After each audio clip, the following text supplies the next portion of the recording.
আজকে আমি আপনাদের সঙ্গে শেয়ার করব সাদা তিল আর আলু দিয়ে একটা দারুণ অভিনব রেসিপি। এই রেসিপিটা দিয়ে এক থালা গরম গরম ভাত শুধুই খাওয়া হয়ে যাবে। মাছ মাংস ফেলে এই রেসিপিটা দিয়ে কিন্তু ভাত খেতে ইচ্ছে যাবে। তো এই রেসিপিটার জন্য আমি প্রথমে নিয়েছি 1 বাটি সাদা তিল। তো এখন সাদা তিলটা একটা সাইডে সরিয়ে রেখেছি। আর এখানে 4টে আলু নিয়েছি। এই 4টে আলুগুলোকে ভালো করে আমি আগে কেটে নিচ্ছি, মানে আলুর যে খোসাগুলো সেগুলো আমি ছাড়িয়ে নিচ্ছি। তবে এই কাজটা আপনারা বটির সাহায্যেও করতে পারেন। আমি এখানে ছুরির সাহায্যে আলুর খোসাগুলোকে ছাড়িয়ে নিচ্ছি। তবে আপনারা এই কাজটা বটির সাহায্যেও করতে পারেন। তো বটি দিয়েও কিন্তু খুব ভালোভাবে আলুর খোসা ছাড়ানো যায়। তো এভাবে দেখুন, আমি আমার পরিবারের সদস্য সংখ্যা অনুযায়ী এখানে 4টে আলু নিয়েছি। আপনারা চাইলে পরিমাণটা নিজেদের পরিবারের সদস্য সংখ্যা অনুযায়ী বাড়িয়েও নিতে পারেন আর কমিয়েও নিতে পারেন। এইভাবে দেখুন আমি সব আলুর খোসাগুলোই ছাড়িয়ে নিচ্ছি। আপনারা যদি একবার এই রেসিপিটা তৈরি করে খান তাহলে রোজ রোজ মাছ মাংস এনে খাওয়ার প্রয়োজনই হবে না। মাছ মাংস ফেলে দিয়ে কিন্তু এই রেসিপিটা দিয়ে খেতে ইচ্ছে যাবে। আমার রেসিপি যদি আপনাদের ভালো লেগে থাকে তাহলে অবশ্যই চ্যানেলটা সাবস্ক্রাইব করবেন আর ভিডিওটি বন্ধুদের মধ্যে শেয়ার করে দেবেন। আর আপনারা কোন কোন রেসিপি পছন্দ করেন সেটা আমাকে কমেন্ট বক্সে লিখে জানাবেন। আপনারা কে কোথা থেকে দেখছেন সেটাও জানিয়ে দেবেন। আর এখানে দেখুন আমি 4টে আলুই ছাড়িয়ে নিয়েছি। এখন আলুগুলোকে কেটে নিচ্ছি, মানে ঠিক ছোট ছোট করে ডুমো ডুমো করে আলুগুলোকে কেটে নিচ্ছি। আপনারা আমার হাতের দিকে লক্ষ্য রাখুন, তাহলেই বুঝতে পারবেন যে আলুগুলোকে ঠিক কিভাবে কেটে নিতে হবে। তো আমি কিছুটা কেটে দেখিয়ে দিচ্ছি, বাকিটা আমি অফ ক্যামেরাতে তৈরি করে নেব।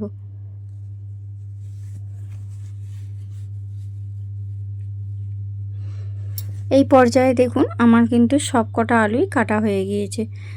এখন আলুর সাইজটা একটু দেখিয়ে দিচ্ছি। ছোট্ট ছোট্ট করে কেটেছি। এগুলোকে আমি সব একটা বড় পাত্রের মধ্যে তুলে নিচ্ছি।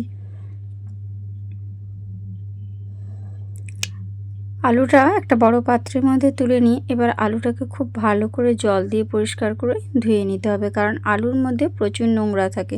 প্রথমে আমি আলুটা ধুয়েই কেটেছিলাম, তবুও কাটার পরও আবারও একবার ভালো করে জল দিয়ে ধুয়ে নিতে হবে। দেখুন জলের কালারটা কেমন এসেছে। এরকম ঘোলাটে ভাব থাকলে চলবে না। 2-3 বার জল পাল্টে পাল্টে আলুটা আমি অফ ক্যামেরায় ধুয়ে নিচ্ছি।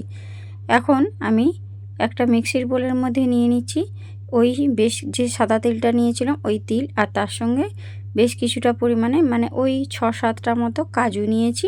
আর একটা গোটা শুকনো লঙ্কাকে আমি দিয়ে দিয়েছি ঝালের জন্য, আর একটু অল্প জল দিয়ে দিচ্ছি। আপনারা শুকনো লঙ্কার পরিবর্তে কাঁচা লঙ্কাও ব্যবহার করতে পারেন। দিয়ে খুব সুন্দর করে আমি এই তিল আর কাজু আর লঙ্কাটা বেটে নিয়ে তারপর আপনাদের কাছে ফিরে আসছি। দেখুন এইভাবেই কিন্তু বেটে নিতে হবে, মানে একবারে মিহি করে বাটবেন না। তিলের দানা যেন একটু একটু থাকে সেইভাবেই বেটে নেবেন। আর আলুগুলো দেখুন খুব ভালো করে জল ঝরিয়ে নিয়েছি। আলুর গায়ে কিন্তু একটুও জল নেই।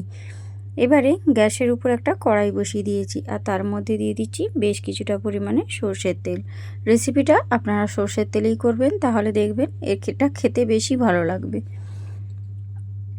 তেলটা ভালো করে গরম হয়ে গেলে 1 চামচ কালো জিরে দিয়ে দিলাম, একটা গোটা শুকনো লঙ্কা দিয়ে দিলাম। এবারে তেলের মধ্যে কালো জিরে আর শুকনো লঙ্কাটাকে ভালো করে ভেজে নেব।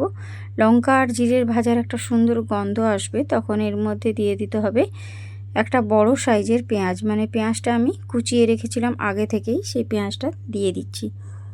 আর আপনারা যদি নিরামিষ খেতে চান, অনেকেই আছেন নিরামিষ রান্না পছন্দ করেন, তারা শুধুমাত্র পেঁয়াজটা স্কিপ করে দেবেন। বাকি যেভাবে আমি তৈরি করছি সেইভাবেই রান্নাটা করে নেবেন, শুধু পেঁয়াজটা স্কিপ করে দেবেন। আর অনেকেই পেঁয়াজ খেতে ভালোবাসে, তারা পেঁয়াজ দিয়ে রান্নাটা করবেন।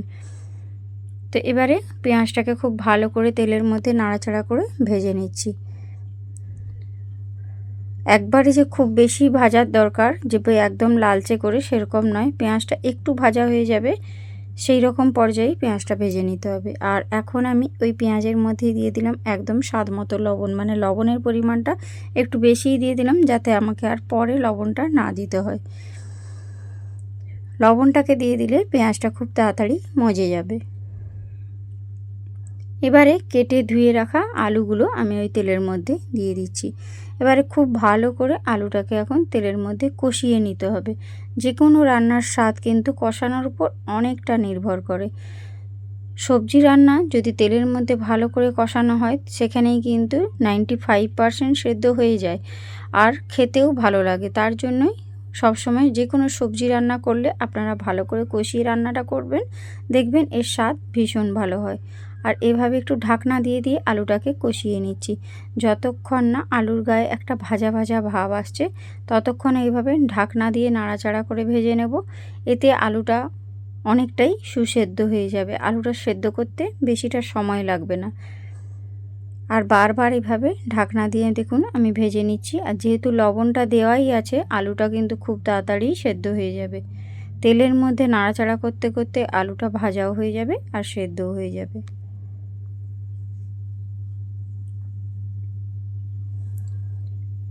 এই পর্যায়ে দেখুন আলুর গায়ে একটা ভাজা ভাজা কালার এসেছে। দেখে নিশ্চয়ই বুঝতেই পারছেন আপনারা। সাদা তিলের একটা অভিনব রেসিপি, অবশ্যই আপনারা বাড়িতে ট্রাই করবেন। এখন দেখুন আলুটা খুব সুন্দর ভাজা ভাজা হয়ে গিয়েছে। এর থেকে আর বেশি আমি আলুটাকে ভাজবো না। এখন আমি এর মধ্যে দিয়ে দেব বেটে রাখা কাজু আর তিল। তিল আর কাজু বাটাটা এখন ওই কড়াইয়ে আলুর মধ্যে দিয়ে দিলাম। আর মিক্সির বোলটা ধুয়ে একটু জলও দিয়ে দিলাম। দিয়ে খুব ভালো করে এবারে নাড়াচাড়া করে আলুর সঙ্গে মিশিয়ে এইভাবে একটু কষিয়ে নেব। এতে কিন্তু একদম আমি হলুদের ব্যবহার করছি না। হলুদ দিলে কিন্তু এর কালারটা ভালো লাগবে না, তার জন্যই এখানে হলুদটা আমি সম্পূর্ণ স্কিপ করেছি। আর আপনারা যদি চান তাহলে সামান্য 1 চিমটে হলুদ দিতেই পারেন। তো এইভাবে আমি তিল বাটা আর কাজু বাটাটা দিয়ে একটু ঢাকনা দিয়ে দিয়েছিলাম। দিয়ে দিতে দেখুন অলরেডি আলুর গা থেকে তেল ছাড়তে শুরু করেছে।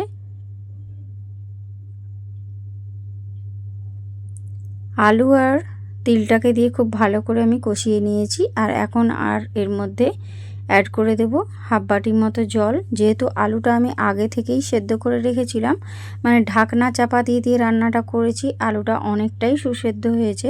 তার জন্য আলুটা সেদ্ধ করার জন্য বেশি জল দেওয়ার কোনো দরকার নেই, শুধু হাফ বাটি জল দিয়েছি।